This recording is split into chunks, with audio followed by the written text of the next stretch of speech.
Hi friends, welcome to taste but Sophie's kitchen. இன்னைக்கு நம்ம பார்க்க போகிற ரெசிபி பட்டர் முறுக்கு. எப்படி நம்ம ஈஸியாக வீட்லேயே வந்து கரகரன்னு கிறிஸ்பியாக பட்டர் முறுக்கு எப்படி செய்யறதுன்னு பார்க்கலாம். இப்போ வரப்போகிற பண்டிகைகளில் வந்து நம்ம செஞ்சு தீபாவளி, கிருஷ்ண ஜெயந்தி வெண்ணெய் யூஸ் பண்ணி பண்ணுறதுனால கிருஷ்ணருக்கும் ரொம்ப பிடிச்சது. இப்போ எப்படி செய்யறதுன்னு பார்க்கலாம். இதுக்கு நான் வந்து கடையில் வாங்கியிருக்கிற அரிசி மாவு தான் யூஸ் பண்ணியிருக்கேன். இடியாப்ப மாவு, அரிசி மாவு யூஸ் பண்ணிட்டு இருக்கேன். 1 கப். நான் வந்து ஸ்டாண்டர்ட் மெஷர்மெண்ட்ஸில் காமிக்கிறேன். அப்போ உங்களுக்கு அதிகமாக வேணும்னா இன்னும் அடுத்து டபுள் பண்ணி நீங்கள் யூஸ் பண்ணிக்கலாம். 2 டேபிள் ஸ்பூன் அளவு கடலை மாவு யூஸ் பண்ணியிருக்கேன். இது கரெக்டாக மெஷர் பண்ணி 2 டேபிள் ஸ்பூன் போட்டிங்கன்னா பர்ஃபெக்டாக இருக்கும். ரொம்ப கட்டியாகவும் இருக்காது, ரொம்ப சாஃப்டாகவும் இருக்காது. இந்த மெஷர்மெண்ட் நீங்கள் ட்ரை பண்ணி பாருங்கள். பொட்டுக்கடலை, உடைச்ச கடலை இல்லைன்னா ரோஸ்டட் கிராம் தால் சொல்லுவாங்க இல்லையா, அது வந்து மிக்ஸி ஜாரில் ஒரு நல்ல ஃபைன் பவுடரை அரைச்சி வச்சுருக்கேன். ஒரு 1/4 கப் எடுத்து அரைச்சிருக்கேன். அதுலேருந்து 3 டேபிள் ஸ்பூன் நம்ம இதில் ஆட் பண்ணிக்க போகிறோம்.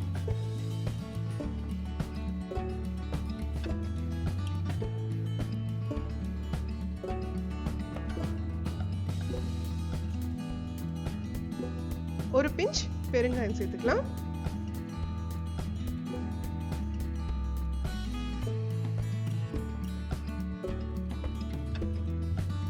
ஒரு கப் அரிசி மாவுக்கு ஒரு டீஸ்பூன் அளவு நம்ம ஜீரகம் சேர்த்துக்கலாம்.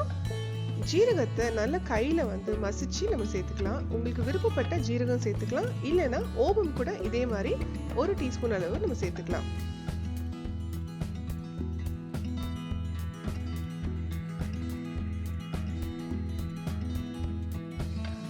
ஒரு கப் அளவு அரிசி மாவுக்கு உப்பு பார்த்தீங்கன்னா 1 டீஸ்பூன்லேருந்து ஒரு 1.5 டீஸ்பூன் வரைக்கும் கரெக்டாக இருக்கும்.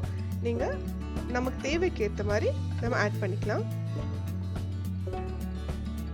பட்டர் முறுக்குன்றதுனால கண்டிப்பாக நம்ம பட்டர் சேர்க்க போகிறோம். ஒருவேளை பட்டர் இல்லைன்னா நம்ம வந்து அதுக்கு பதிலாக நெய்யோ இல்லைன்னா எண்ணெயோ சேர்த்துக்கலாம். இதுக்கு 2 டேபிள் ஸ்பூன் பட்டர் நான் வந்து சேர்க்க போகிறேன். இதே அளவு நீங்கள் நெய் சேர்த்துக்கலாம், இல்லைன்னா இதே அளவு நீங்கள் எண்ணெய் கூட சேர்த்துக்கலாம்.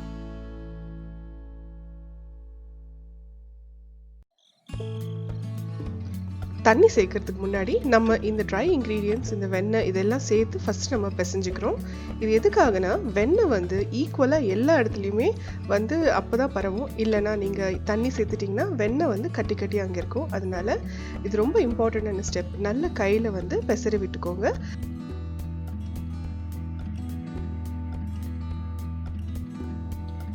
நீங்கள் இந்த டைமில் வந்து சால்ட் வேணும்னா ஆட் பண்ணிக்கலாம், செக் பண்ணிவிட்டு. ஏன்னா தண்ணி ஊற்றின அப்புறம் சால்ட் ஆட் பண்ண முடியாது. நீங்கள் மிக்ஸ் பண்ண அப்புறம் பார்த்தீங்கன்னா இந்த மாதிரி உருண்டை பிடிக்க வரணும். அதே மாதிரி உடைச்சா உடனே தூள் தூளாக ஆகிடும். இதுதான் கரெக்டான கன்சிஸ்டன்சி.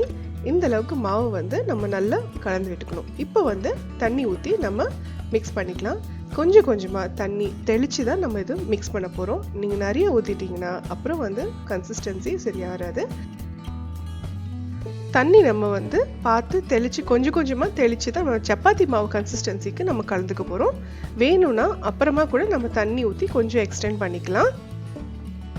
ஏன்னா சில பேரோட முறுக்கு அச்சு இருக்குல்ல, அந்த ஓட்டை வந்து சின்னதாக இருக்கும்போது மாவு திக்காக இருந்ததுன்னா வராது. அந்த மாதிரி நேரத்தில் நம்ம இன்னும் கொஞ்சமாக தண்ணி தெளித்தோன்னா ஈஸியாக பிழிய வரும் நம்மளுக்கு. ஸோ அதனால் ஃபஸ்ட்டு டைட்டாக பிழிஞ்சிக்கோங்க. அப்புறமா வேணும்னா கொஞ்சமாக தண்ணி தெளித்து எக்ஸ்டெண்ட் பண்ணிக்கலாம். அது நம்ம இன்றைக்கி நான் வந்து கார்ன் ஆயில் யூஸ் பண்ணியிருக்கேன். எண்ணெய் வந்து ஒரு மீடியம் டு ஹை ஹீட்டில் இருக்கணும். அப்போ தான் வந்து முறுக்கு வந்து எண்ணெய் பிடிக்காது, இல்லைன்னா முறுக்கு நிறைய எண்ணெய் எடுத்துக்கும். இந்த முறுக்கு பார்த்தீங்கன்னா உடஞ்சி தான் வரும். ஏன்னா இதில் நம்ம பட்டர் யூஸ் பண்ணியிருக்கிறதுனால அண்ட் ப்ளஸ் உளுந்து யூஸ் பண்ணாததுனால இந்த மாதிரி கொஞ்சம் உடஞ்சி தான் வரும். ஆனால் ரொம்ப டேஸ்டியாக இருக்கும், ரொம்ப க்ரன்ச்சியாகவும் இருக்கும். நீங்கள் எண்ணெயில் போட்ட உடனே நிறைய பபிள்ஸ் வரும். இது பார்த்து நல்லா பொங்கி வரும் எண்ணெய். பயப்படாதீங்க, இது இப்படி தான் இருக்கும். அது குக்காக என்ன ஆகும்னா இந்த பபிள்ஸ் எல்லாம் சிசிலிங் எல்லாம் கம்மியாயிடும். அதே மாதிரி குக்கான பிறகு இந்த முறுக்கெல்லாம் செட்டில் ஆகிடும். ஜென்ரலாக மீதி முறுக்கெல்லாம் வெந்த உடனே மேலே வந்துடும். இந்த முறுக்கு மட்டும் குக் ஆன உடனே கொஞ்சம் கீழே இறங்கிடும். அதே மாதிரி அந்த பபிள்ஸ் எல்லாம் கொஞ்சம் குறைஞ்சிடும். அதுதான் கரெக்டான பக்குவம். அதே மாதிரி கலர் வந்து மாற விடக்கூடாது. கொஞ்சம் ஒயிட்டாக இருக்கும் போதே அதை நம்ம எடுத்துடலாம். அப்போ தான் வந்து சூப்பராக ஒரு பட்டர் முறுக்கு நல்லா டேஸ்டியாகவும் இருக்கும், க்ரன்ச்சியாகவும் இருக்கும்.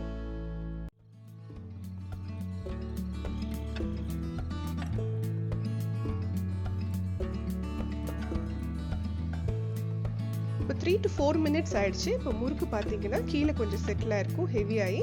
அப்போனா முறுக்கு நல்லா வெந்திருக்குன்னு அர்த்தம். இப்போ வந்து நம்ம முறுக்கு வந்து எடுத்துடலாம். இந்த பார்த்தீங்கன்னா இப்போ ஒயிட்டாகவே இருக்கும் முறுக்கு. இன்னும் கொஞ்சம் நேரம் விட்டிங்கன்னா கொஞ்சம் லைட்டாக கருகில வாசனை வந்துடும். ஸோ அதனால ஒயிட்டாக இருக்கும்போதே இந்த முறுக்கு எடுத்துடலாம். நல்ல கிறிஸ்பியாக க்ரன்ச்சியான பட்டர் முறுக்கு ரெடி.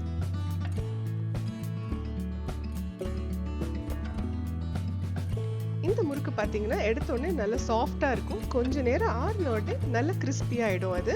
இது நல்லா ஆறின பிறகு ஒரு ஏர்டைட் பாக்ஸில் போட்டு நம்ம ஸ்டோர் பண்ணிக்கலாம். ரொம்ப நாளைக்கு வச்சுக்கலாம். ரொம்ப டேஸ்டியான, ஈஸியாக, சிம்பிளாக வீட்லேயே ஒரு பட்டர் முறுக்கு வந்து நம்ம செய்யலாம்.